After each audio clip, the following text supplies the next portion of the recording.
Ministros são denunciados por uso de uma aeronave da Força Aérea Brasileira. Ex-assessor de Moraes vira alvo após vazar em um vídeo sugerindo uma fuga. E Moraes mira Bolsonaro em uma estranha ação do PT.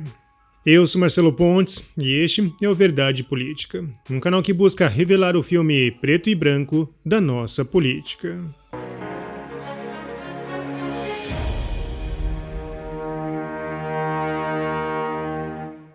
Os ministros Alexandre de Moraes e Flávio Dino fretaram uma aeronave da FAB.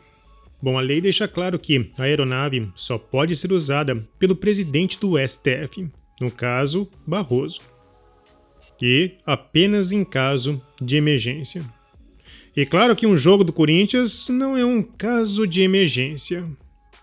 Mas Moraes alegou que seria por motivos de segurança. Porém, ele não está exercendo nenhuma atividade judicial, a não ser que ele esteja planejando defender algum corintiano. Foi estranho ver que no registro aparece apenas um passageiro, mas nas fotos, Dino está ao seu lado. Bom, se essa interpretação começar a valer, Moraes pode desejar querer mijar em Paris e ganhar uma passagem de graça. Em 2019, o ministro Dias Toffoli fez ao menos 73 voos em aviões da FAB. Ele assumiu a presidência do Supremo Tribunal Federal em setembro de 2018.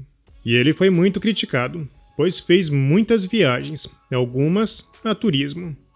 Totalmente imoral, mas pelo menos ele era presidente. E durante uma entrevista, Bolsonaro usou a ironia para provocar. Se sou Alexandre de Moraes e salvei o Brasil de uma ditadura, livrei o país de um golpe, fui um herói nacional, deveria viajar em um avião de carreira e ser aplaudido. Mas é preciso ver que isso não é verdade. A realidade é completamente outra. O interessante é que não tem nenhum órgão no Brasil denunciando o ministro. Bom, o foco foi voltado a Tarcísio, que sim, também usou um avião, mas da Polícia Militar, e para um ato político, a manifestação no Rio de Janeiro. Deixar bem claro que ninguém deveria usar avião do Estado para funções fora do círculo de atuação. Mas por questão de segurança e por estar exercendo a sua função, Tarcísio está certo, mas Moraes e Dino não. Moraes já percebeu que não tem coleira para o tamanho do seu pescoço e por isso age como imperador. E claro que depois de assistir ao jogo do Corinthians, ele voltou mais animado para perseguir pessoas. Seu alvo agora é Tagliaferro, seu ex-assessor.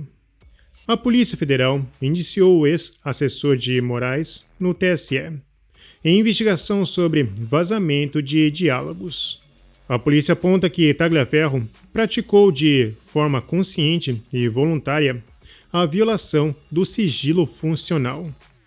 Bom, o advogado constitucionalista André Marsiglia apontou 3 pontos errados. O Código Penal pune quem revela segredos por conta do cargo que ocupa, mas no caso do Tagliaferro, o que ele teria vazado são atos oficiais que podem ter violado direitos e ritos legais. Ou seja, o problema não está em revelar, mas no que foi feito de errado. Se é de interesse público, punir quem revelou não faz sentido. E como chegaram à conclusão de que ele era a fonte? A Constituição garante o sigilo dos jornalistas. Se esse sigilo foi quebrado, então qualquer ação contra ele pode ser considerada nula. Por fim, o advogado questiona se ninguém vai investigar o conteúdo. Se estão acusando o Tagliaferro de vazar algo sigiloso, isso significa que a informação era verdadeira. Então, por que só investigar quem vazou e não o que foi vazado? Se documentos mostram irregularidades em atos oficiais, esses atos também precisam ser investigados. Bom, no caso do hacker de Araraquara, ninguém se importava. Era material criminoso, mas para salvar Lula, tudo era válido. E Alexandre de Moraes promove o hackeamento legal, que só não é crime porque o ministro não quer. Bom, e essa ação só ocorreu depois de que 2 influenciadores da direita cometeram um certo vacilo. O português Sérgio Tavares compartilhou um vídeo onde Oswaldo Eustáquio age como se fosse um coach pró-asilo. O problema é que Tagliaferro não está de fato protegido. Ele ainda continua no Brasil. Inclusive, ele gravou um vídeo para desmentir que estava fugindo. Ontem saiu uma live aí dizendo que eu estava em fuga do Brasil, né? Do jornalista Sérgio Tavares. E eu quero mostrar aqui para vocês que eu estou no Brasil. Entendo que se trata de mais uma fake news. Vamos lá. Vamos lá, né? Comprar um jornalzinho para provar. Eu estou no Brasil. Tá aqui, pessoal. Estado de São Paulo. Terça-feira, 1º de abril de 2025. Com certeza, ele precisava ser preservado para poder, um dia, contar tudo. Mas ao revelar um plano coach com direito a Pix, a vaca foi pro brejo. No X, Tavares sinalizou que Tagliaferro foi corrompido. Os áudios de Eduardo Tagliaferro são de 2024, quando ele estava com medo que o matassem. Tinha plano traçado, rota, voos combinados e dinheiro garantido. Chegou a deixar o Brasil. Esteve em Itália este ano, como se viu nas suas fotos do Instagram, mas voltou a viver tranquilamente no Brasil. O que mudou para deixar de ter medo? Fez um acordo com Moraes? Isso não bate, certo? Ele terá que ir ao Senado mostrar as provas que diz ter contra Moraes, porque alguns da direita não queriam que eu denunciasse isto, pois eu nunca esconderei provas. Doa a quem doer. Nesse ambiente, se nada é certo, tudo é conspiração, fica difícil confiar em alguém. E no final, tudo isso vira um labirinto de ratos famintos. Em todo esse imbróglio, Moraes inverteu os papéis. A função de provocar é exclusiva da PGR. É ela que cria o verbo da ação, e não o STF. Mas Moraes inverteu esse papel. Na verdade, o PT acredita que Moraes é o mensageiro partidário do petismo. E o advogado Jeffrey Chicchini explicou o caso. O PT não é legitimado a pedir a prisão de alguém. O PT não é delegado de polícia. O PT não é vítima de nada. O PT não é Ministério Público. Olhem a sacanagem aqui. Ante esse pedido do PT, o que deveria o ministro ter feito? Arquivar imediatamente, de ofício, esse pedido do PT. O ministro deveria ter dito: o PT, esse partido político, não é legitimado a pedir prisão de ninguém. Arquive-se imediatamente o pedido. Mas não. O que ele faz? Contra a legislação processual penal, ele encaminha esse pedido atécnico, ilegítimo, ilegal à PGR, para que a PGR se manifeste. Um verdadeiro absurdo. O advogado constitucionalista Marsiglia apontou a mesma irregularidade. Algumas considerações sobre o pedido de prisão preventiva de Bolsonaro. Não acredito que a PGR opinará a favor da prisão preventiva de Bolsonaro, nem que Moraes a decretará agora. É preciso entender algumas nuances do jogo. 1.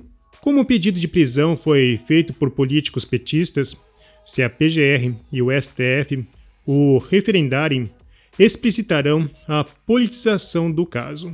O PGR ainda assumiria que o vereador petista fez seu melhor que ele. Quando houver intenção de prender Bolsonaro, creio que a própria PGR fará o pedido. 2. Como juridicamente não há razão para a prisão preventiva agora, o pedido ficará em banho-maria, ancorado, aguardando um ato futuro que, eventualmente, justifique a prisão. 3. Com isso, também dá um recado de que as manifestações a favor da anistia serão vigiadas de perto. De quebra, tentam esvaziar o crescente movimento popular em torno do tema.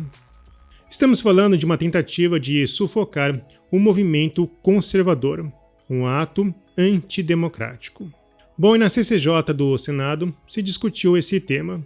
assim como a atuação de Moraes e a PGR.